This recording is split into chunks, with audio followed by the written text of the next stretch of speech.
데이트 폭력 예전에 검사로 들어갔을 때 막 패고 이런 걸로 재판을 받아서 뭐 상해죄 뭐 이런 거 뭐 사망한 건 아니고 벌금 1,000만 원 나왔던 걸로 제가 기억해요. 장량 감경이라는 게 이제 판사가 마음대로 깎아줄 수 있는 거거든요. 그러니까 한 번은 마음대로 깎을 수 있어요. 깎으면 절반이 깎이거든요. 징역 10년이 5년 되는 마법 같은 일이 불쌍한 표정, 장화시는 고양이 표정 하면서 잘못했습니다, 다시는 안 그러겠습니다 하면 반성하고 있는 점.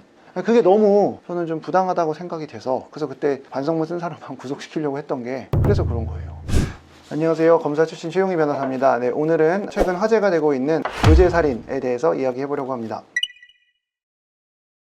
교제살인은 부부나 연인 관계에서 발생하는 살인사건에 대해서 이름이 붙여진 거고, 최근 이런 비극적인 일들이 많이 일어납니다. 그러니까 이별 후에 혹은 뭐 다툰 과정에서 일방이 다른 상대방을 폭력을 넘어서서 살해하는 경우까지 발생을 하고 있습니다.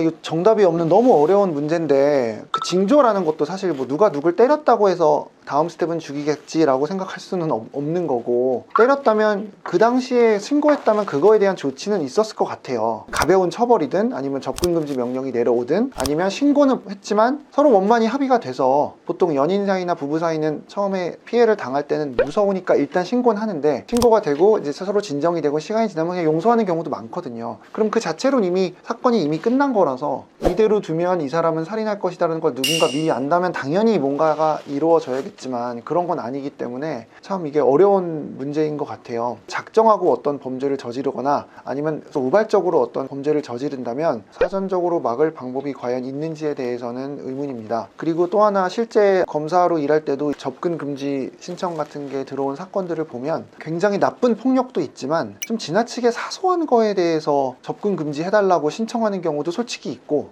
무고성으로 또 신청하는 경우도 있다 보니까 장래에 일어날 어떤 피해만 미리 생각해서 가장 강력한 조치를 내리는 데도 또 한계가 있거든요. 그래서 결국은 사건이 발생하고 이게 경찰이나 이렇게 수사기관에 알려졌을 때 이게 어떤 사연인지를 하나도 함부로 거르지 말고 꼼꼼하게 먼저 내용 파악해서 상황에 맞는 처분을 내리는 것만이 유일한 방법이 아닐까 싶습니다. 접근금지 신청이라는 게 진짜 효과가 있나요? 그걸 이제 위반하면 그 자체에 또 형사처벌이 있기 때문에 뭐 효과가 꼭 없진 않아요. 대부분은 경각심을 가져요. 대부분은. 특히 연인 사이에서 일어나는 이런 일들은, 그런 접근금지 명령이 있음에도 불구하고 일어나는 다음의 일들은 많은 경우에 또 술 먹고라서 자제력을 잃은 상태에서 일어나는 거다 보니 실효성이 조금 떨어질 때가 있는 것 같습니다. 그래서 참고로 이런 경우에 이사를 가시는 분도 계시고, 일정한 요건 하에 나라에서 이사비를 지원해주는 제도도 있어요. 많은 분들이 몰라서 좀 도움을 못 받으시는 것 같은데, 이런 것도 참고하시면 좋을 것 같아요. 최근에 거제도에서 내 남자친구가 전 여자친구를 때려서 사망한 사건이 있었는데, 그거 왜 살인이 아니라 과사로 들었나요?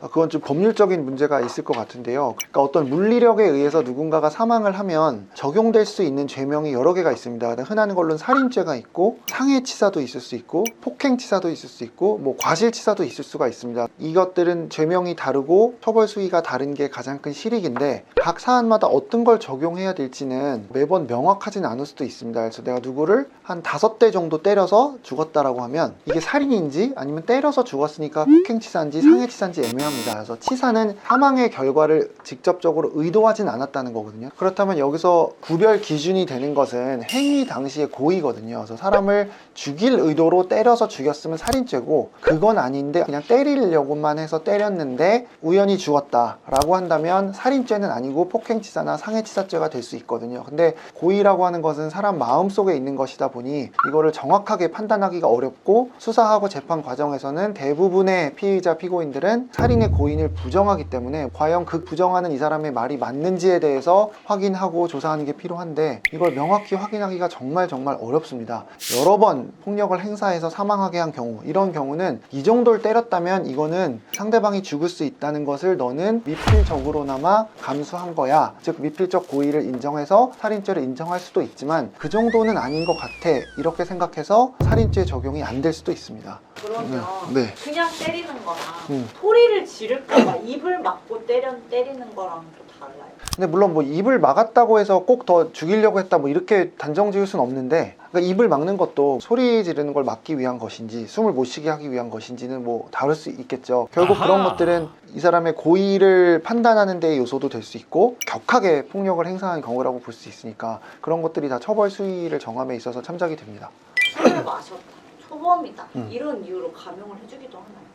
요즘은 술 마셨다고 감형해주는 경우는 없는 것 같고요. 초범은 솔직히 반형이 충분히 될 수 있습니다. 근데 여기서 반형이라는 게 초범이니까 무조건 몇 년 이하로 깎아줘야 돼라는 이런 규칙이 있는 건 아니고, 형을 정할 때는 여러 가지 플러스 요소와 마이너스 요소를 고려할 수밖에 없는데 초범인 점들을 감안해서 전체적으로 종합해서 징역 몇 년 이런 식으로 반형을 할 수는 있고요. 네, 근데 다만 전과가 없다면 전과가 있는 사람하고는 당연히 차별을 두는 게 맞을 수는 있어서, 근데 또 그렇다고 그러면 차별을 무조건 두냐, 또 그렇진 않아요. 그래서 이 부분은 정말 판사의 재량이 너무 넓을 수밖에 없는데 이 재량권을 행사하라고 이제 판사들이 있는 것 같습니다.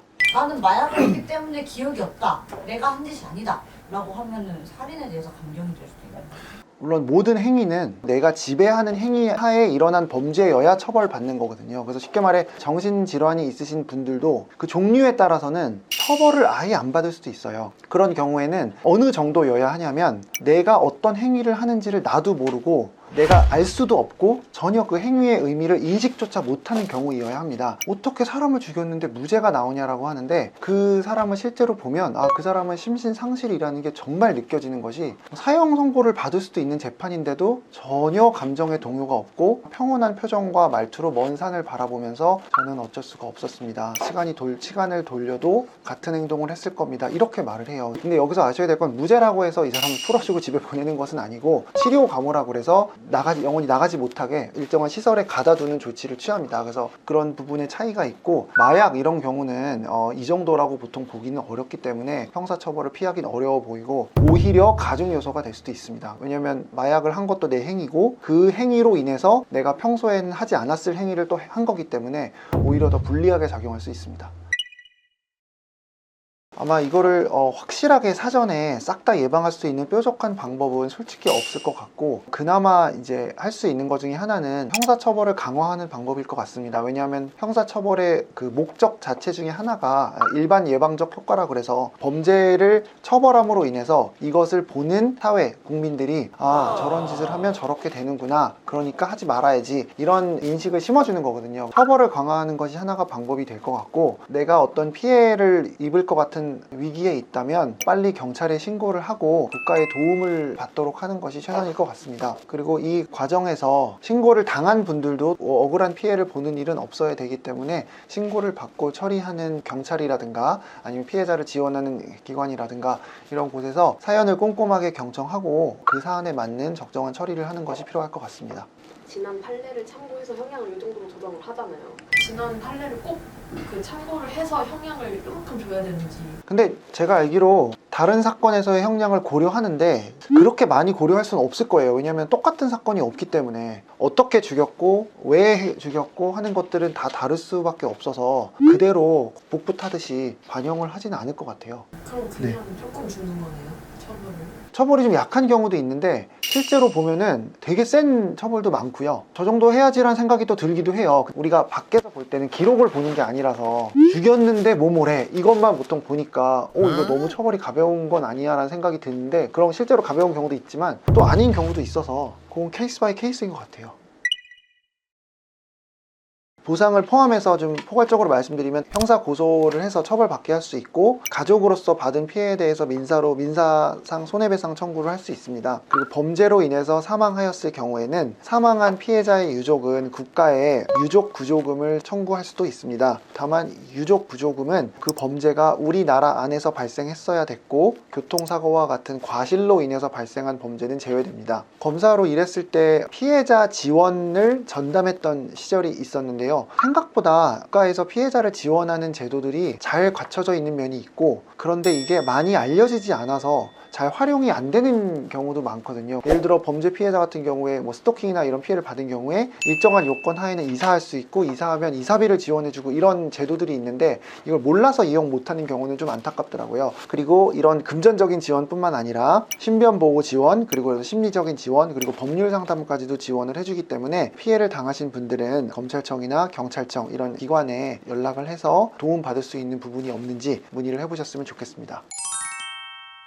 오늘은 교제살인의 정의와 처벌 등에 대해서 말씀을 드렸습니다. 교제살인은 매우 비극적인 일이기 때문에 이런 일들은 일어나지 않았으면 좋겠습니다. 직접 피해를 당했건 아니면 뭐 억울하게 고소를 당했건 어떤 일이 발생했을 때는 가급적 혼자 해결하려고 하지 마시고 변호사든 어떤 뭐 다른 전문가를 찾아가셔서 상담을 받으셔서 가급적 추가 피해를 받는 일은 없도록 하셨으면 좋겠습니다. 이상 최용희 변호사였습니다. 감사합니다.